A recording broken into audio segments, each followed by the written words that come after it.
Тийм. Яг миний энд ингээ бодоод яг миний ингээд хүсэж байгаа тэр зүйл яг энд ингээд бүрэн дүүрнээрээ гарч чадж гин үгүй юу? Энийг илүү мэдрэмжийн асуудал ярих ядаргаатай юм шиг тийм. Тэгэл ингээд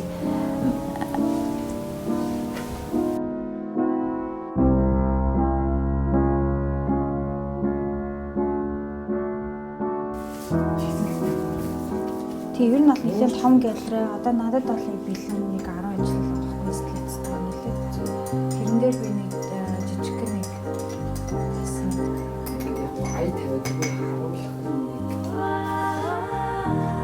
айны орон шууд ингэж яриад өгсөн. таны хагийн тавьж Яриад хагас хийсэн зүгөө юу гэтээ мэдээж амар хайртай л болохоор одоо хүртэл би байгаа л гэж боддог. Тэрнээс амар шантармаар үе зөндөл байгаа шүү дээ. зураас ч хандаг юм шиг. Түр зургийн л хандлт явагдах баг. Тэрнээс тий ингээл ер нь бол хандлтыг тодорхой төвшөнд барихгүй бол ер нь жоохон тийм юм шиг санагдаад байна. Voice хот төлөв. Хамгийн сэргэлэн. Үгүй. Хамгийн сэргэл юм. Сувтач хамгийн сэргэлэн болсон шүү дээ одоо. Гэхгүй юу? Эндэр чи бүр зэнс таахнэр гэж бодож. Яг уу сэтгэл ханамж гэдэг чинь өөрөө ерөөсөө дүүрээд тий дүүрээд тэгээд дүүрж байгаа л үзэгдэл юм байна гэж би бодод байхгүй юу. Тэгээд дүүрснийгаа гаргаад тэгээ хов хоосон болчдөг. Дахиад тэр хоосныгаа дүүрэх гэж явдаг. Яг ийм нэг юм тойрог шиг юм хөдөлгөөнд бид нар ер нь бол байдаг юм байна л гэж би хараад байна. Юу болцоо хэлээ яг юу юм бэ? Нэг хийцээ.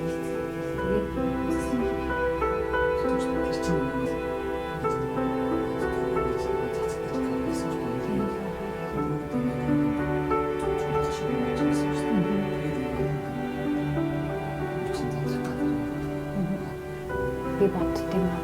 Хэрвээ би ингээл зөвхөн бүтээлээ хийгээл ч юм уу те ямар ч нийгмийн юмд оролцохгүй ч юм уу те ингэж байсан бол ямар ч байгаа юм. Гэтэ би зүгээр л амьдралын шаардлагаар намайг ингээл түлхийл оруулсан. Тэ угаасаа л бид нэр тодорхой хэмжээнд зохицож амьдрах хэрэгтэй. Тэгэхээр би энийг бол өөртөө хүлээн зөвшөөрсөн. Гэхдээ би хизээч миний хувьд урдлаг миний хувьд энэ зүйл бол амар эрхэм байгаа шүү дээ. Би мэдээж одоо юугаарч солихгүй байхаа хичээдэг. Гэхдээ амьдрал гэдэг зүйл чинь ингээ үргэлж ингээ хажууд явж байгаа болохоор би яахын тэгээд өлсөж өгөхгүй байх хэрэгтэй тий. Тэгэхээр би тэр нэг зүйлийг бас хажууд нь авч явах хэрэгтэй. Яагаад гэвэл би хүүхдээ өлсөхгүй байх хэрэгтэй тий.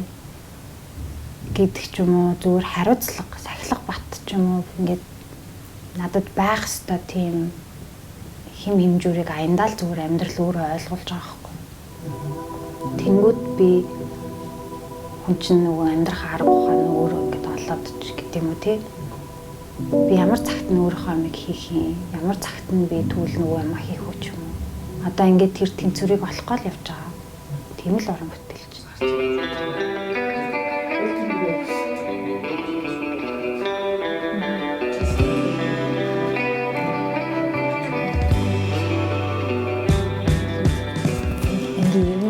За би эргээд ярих байхаа.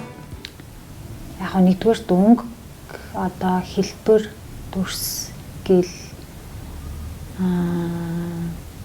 эстетикийн хувьд миний таашаадаг юмнууд явж байгаа байхгүй юу? Ингээ харахад тий нөгөө талаар нэг тийм өнгөний юунд ордог нөлөөнд өөрөө мэдлэг. Жишээлбэл би юм гүн цэнхэр ногоон өнгөнд бүр амар гүн ороод тий. Ер нь л нэг энэ өнгө байгаа л байсан байгаа байхгүй юу? Бас юм цагаан өнгө байсан. Миний ингээд анзаараад байгаагаар бол миний концепт, миний зургууд энэ хоёр яаж холбогдож байгаа надад айгүй чухал. Тэрнтэй өнгө, дүрс, хэлбэр бүгд хамаатай. Тэгэхээр энэ илүү мэрэгжлийн талаас юм болов. Гэхдээ яг үзэгтэй ч гэсэн бас мэдэрдэн шүү дээ ер нь бол. Мэрэгжлийн төлөө. Ханаа нар шүү дээ. Цотон тос гэдэг ойлголт бол миний хувьд бас яг ч тийм амар ойрхон зүйл биш байхгүй юу? Цотон тос дээр нэмээд нэг тийм юм янз бүрийн материалууд ингэж хийхэд ингээд надад бүр ингэж хийсэн болдог байхгүй. Тэгэхээр яг цотон тос яг ингэж цэвэр уран зураг бол миний хэл биш байгаа байхгүй юу? Ямар ч гэсэн би тэрийг ингээд ойлгосон.